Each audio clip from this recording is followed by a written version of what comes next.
Welcome to my channel Hisalu. मैं Rajgir blogs part 3 मैं आपको लेकर जाऊंगी जरासंध का अखाड़ा। तो चलिए चलते हैं।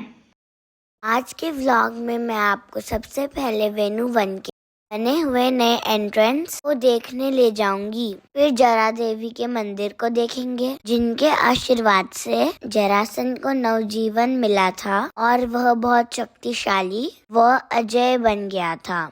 फिर हम रथ चक्र निशान चलेंगे। यहाँ पर भगवान श्री कृष्ण जब जरासंध का वध करने राजगीर आए थे तो उनके रथ के पहियों का निशान बन गया, जो आज भी दिखाई देता है। अंत में हम जरासंध की रणभूमि देखने जाएंगे। यह सभी स्थान 1 वर्ग किलोमीटर के दायरे में है।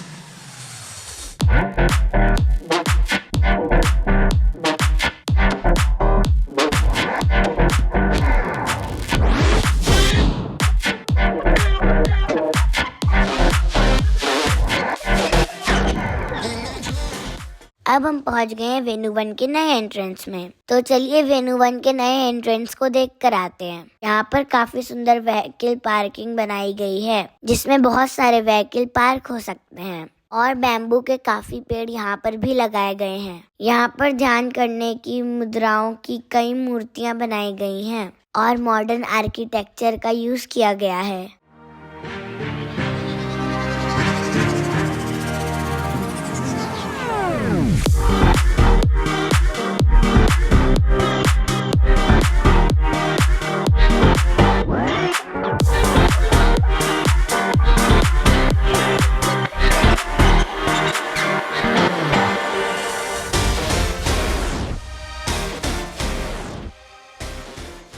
जरा देवी के मंदिर में जाने से पहले मैं आपको एक महाभारत काल की कहानी सुनाती हूँ। जरासंध महाभारत काल में मगध का राजा था।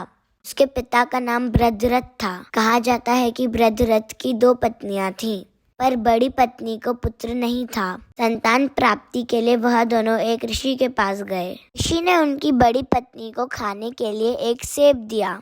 ऋषि ने सेब को अभिमंत्रित किया था और ऋषि ने कहा सेब खाने से उनको पुत्र प्राप्ति होगी। परंतु बड़ी पत्नी ने सेब के 2 टुकड़े किए। एक टुकड़ा स्वयं खाया और एक टुकड़ा छोटी पत्नी को खाने के लिए दिया, यह सोचकर कि दोनों को एक एक पुत्र होगा। परंतु कुछ समय बाद दोनों को पुत्र हुआ, लेकिन पुत्रों का शरीर आधा था। राजा ने जब यह देखा तो दोनों टुकड़ों को जंगल में फेंक दिया। उसी जंगल से एक जरा नामक तांत्रिक जा रही थी। उसकी नजर उन टुकड़ों पर पड़ी तो उसने अपनी तंत्र विद्या से उन अर्ध शरीरों को जोड़ दिया और राजा बृहद्रथ को दे दिया। इसीलिए बृहद्रथ ने उसका नाम जरासंध रखा। जरा देवी के आशीर्वाद से जरासंध बहुत बलवान था। अब हम जरा देवी के मंदिर में जाएंगे, जो कि आज भी राजगीर में है। नहीं, ये है जरा देवी मंदिर के आशीर्वाद से जरासंध जी का जन्म हुआ था। महाभारत सीरियल में इसके बारे में डिटेल से बताया गया है। ये एक विचित्र घटना है। उसके पिता महाराज बृहद्रथ की 2 पत्नियां थीं। छोटी के संतान थी, परंतु बड़ी रानी के संतान नहीं थे। इसलिए वो दोनों पति पत्नी संतान प्राप्ति के लिए साधु महात्माओं की बहुत सेवा किया करते थे। इस फल को खा लेना, प्रभु की कृपा से तुम्हें एक बड़े पराक्रमी पुत्र की प्राप्ति होगी। क्यों न इस फल को हम दोनों ही बांटकर खा लें, तो दोनों के यहाँ एक एक प्रतापी पुत्र का जन्म होगा।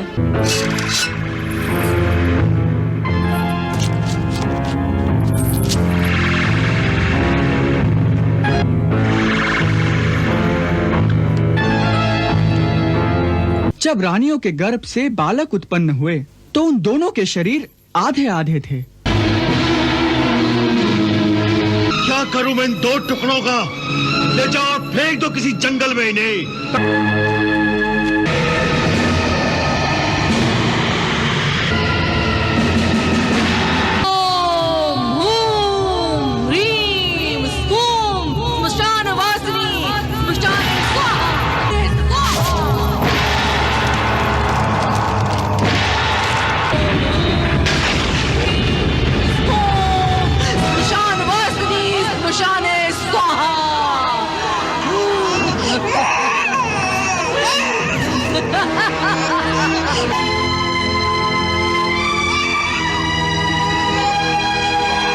फिर जरा राक्षसी ने वो बालक उसके पिता महाराज वृद्धरथ को जाकर दे दिया। आपको श्री कृष्ण सीरियल की क्लिप जो मैंने दिखाई उससे आपको जरासंध की कहानी याद आ गई होगी। तो अब मैं आपको लेके चलती हूँ रथ चक्र निशान, जहाँ पर श्री कृष्ण भगवान के रथ के पहियों के निशान हैं। जब वह जरासंध का वध करने भीम के साथ राजगीर आए थे तो उनके रथ के पहियों के निशान बन गए थे, जो आज भी दिखाई देते हैं। ये देखिए, मैं उस निशान के ऊपर चल रही हूँ।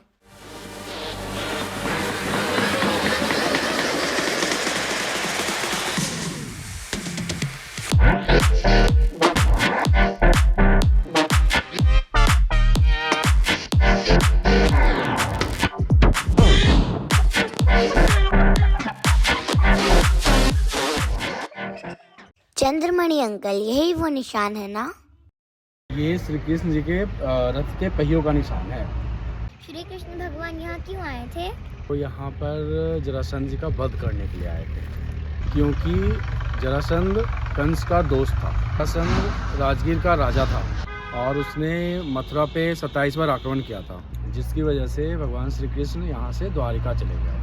जब वो जरासंध से बदला लेने भीम के साथ में अपने रथ से राजगीर आए तो उनका रथ यहीं पे लैंड किया था और उनके रथ के पहिए का निशान अभी तक यहाँ पे हैं और इसको देखने के लिए देश विदेश से बहुत सारे लोग आते हैं। ये कैसे पता चला कि ये उनके रथ के निशान है? क्योंकि यहाँ पे ना ब्राह्मणी लिपि में कुछ लिखा हुआ है। यहाँ पे कुछ दिखाता हूँ, चलो।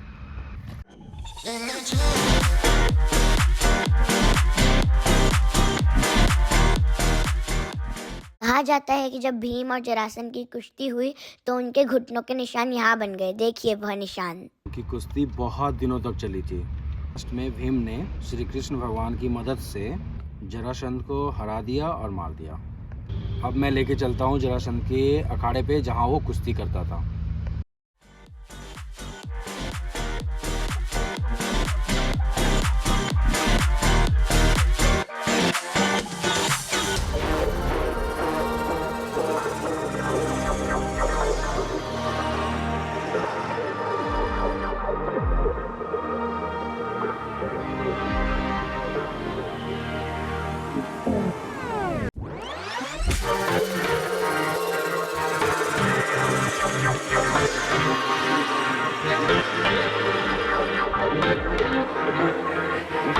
मैं फिर से आपको महाभारत सीरियल की एक क्लिप दिखाती हूँ, जिससे आपको भीम और जरासंध की लड़ाई वाला एपिसोड याद आ जाएगा।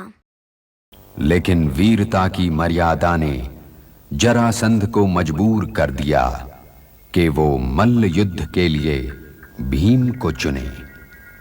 यही कारण है कि ये मल्ल युद्ध इस कथा की रीढ़ की हड्डी का एक हिस्सा है।